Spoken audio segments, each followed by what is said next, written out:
Day, as you all know, is not a new idea, right? You see media days all the time. But I think if I took you back to 2020, when we had COVID and then all the media days basically got shut down like every other event and we had to move virtually. And then I think we've just kind of lived in this model of like continuing virtually. You started to see media days come back. And so I felt like this year, especially as I was now 1+ year into the role, was an opportunity to bring Media Day back. But we had to rethink it. We had to reinvent it a little bit. It wasn't going to be the traditional, put a stage up and a podium, and we're just going to invite media members and hope they show up and ask coaches and student athletes questions. And so this more creative concept in trying to capture different pieces of content with different personalities, such as the three of you, was kind of the vision. And so it's worked out, I think. So far so good. You can tell me. We'll seek feedback afterwards. But then a lot goes into it with Ryan and our team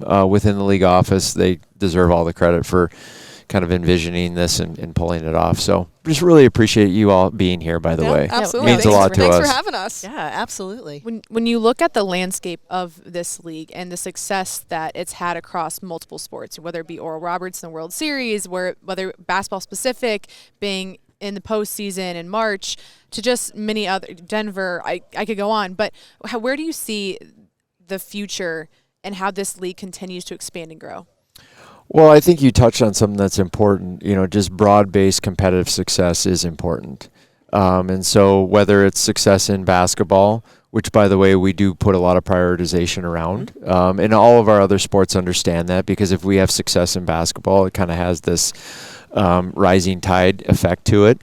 But you mentioned baseball in the College World Series with Oral Roberts, but just competitiveness, we could take you back a few years to Denver and men's soccer. Yep. All the way to, I believe, the Final Four in the College Cup. Yep. So things like that are really important. And we talk about how can we prioritize broad-based competitive success across all Summit League sports. Some we probably have opportunities to be more competitive or more successful than others. But that is a really, really important component to us as a league, because we want to make sure that our student athletes' experiences are at the highest level. Commissioner, we in this world, especially I think in women's basketball, I think it's probably been very applicable to the men's side for the Summit League as well. We know that in this mid-major universe, usually talking about a one-bid league, and it's the people that are going to win and take that trophy and get to cut down nets right here on this floor behind us. When you think about with both of these, with men's and women's basketball, but in women's basketball we talk about net ranking, and that's a whole different scenario than what even the men's selection looks at. What are the messages to your administrations, to your athletic directors and coaches to say, okay, we got to think about scheduling, we got to think about putting yourself in a position where if and when the tides are right, we can be more than just a one-bid league? Yeah, and I appreciate you mentioning that. And as you know, not too long ago on the women's side, we were kind of right there with two in the tournament in South Dakota State. It's happened before, exactly 2 different times. So I don't think we're that far off on the women's side, because we've been there. But I think we have to understand what the landscape overall is in intercollegiate athletics. We have 4 conferences now at the highest level, the, I guess, Power 4 or Autonomy 4, that have 16 to 18 members in each of those conferences. So if you think about that, how many members are in those conferences? And so on the men's side specifically, it's a little bit, I think, more challenging. The only 2 conferences that had multiple teams in the tournament last year was the Mountain West and the West Coast Conference on the men's side, beyond the traditional power conferences. So it is becoming harder, but we do need to prioritize around basketball. So one of the things that we've done is start in close to the finish line on a new strategic plan. So the strategic plan has a basketball success component to it. And it's talking about things like institutional investment that is specifically targeted around enhancing the competitiveness of each of our member institution programs.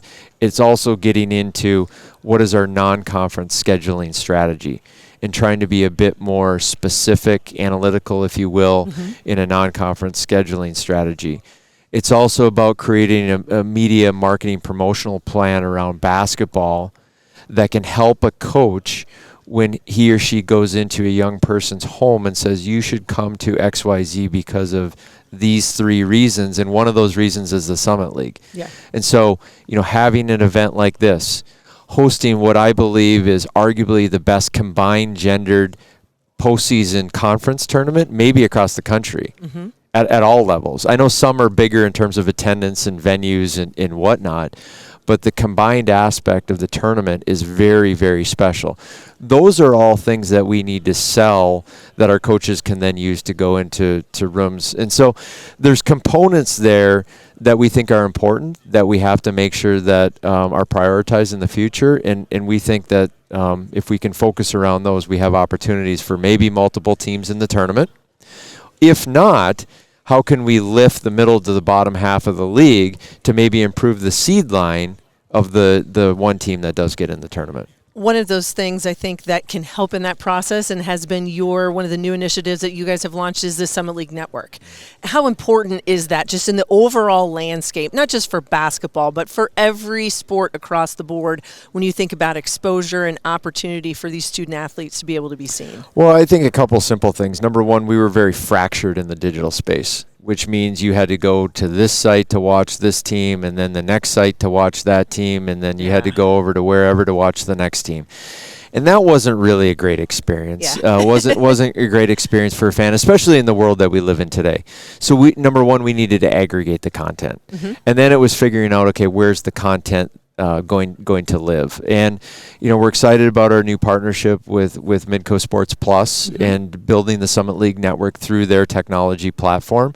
But now we're able to aggregate the content in one location, and also spend a lot of time in that platform promoting Summit League things. So it's not just live events, which I understand fans mostly want, but Right. VOD content, highlights of games, post-game press conferences, features, those types of things Yeah. are in the network, and all of that helps build the brand. Right. So that's the second thing, is that how can we use that to build our brand, to showcase the great success that our men and women have on the court and in all the other sports that are a part of the Summit League Network. So certainly a significant part. No doubt. Commissioner, before we wrap up, I just want to hear your next thoughts, the next process for the Summit League and its vision and where it wants to be in the next, let's say, 5 to 10 years. Boy, that's a good question. The deep one. That's the deep one, right? We may need an hour for that one. Before he goes, we got to get him. No, I think the plan. I think it's very simple. We need to prioritize around the experiences and the opportunities of our student athletes.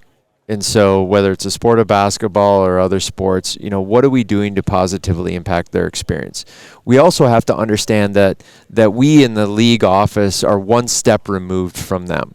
And so our member institutions are closer to them, and they are prioritizing around their experiences and opportunities. How do we support and promote our member institutions to ensure that we are prioritizing really with their experience being front of mind?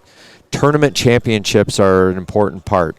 Media exposure, television agreements, digital network components, branding campaigns, things like that, mental health, physical health, components, requirements around that are all going to be a part of, I referenced the strategic plan before, are all going to be a part of the strategic plan when we are able to unveil it in a couple of months. And so it's really geared around the student athlete and the student athlete's experience and opportunity. And as long as I think we prioritize around that, I think the Summit League will be well positioned for success in the future. That's fantastic. Am I asking too much if there will be other media days like this for other sports coming soon?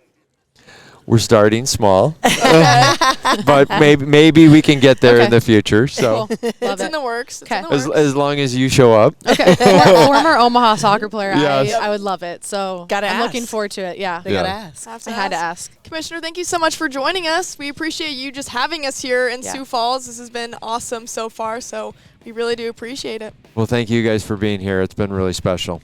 Well, guys, thanks so much. We'll be right back, and up next, we have North Dakota.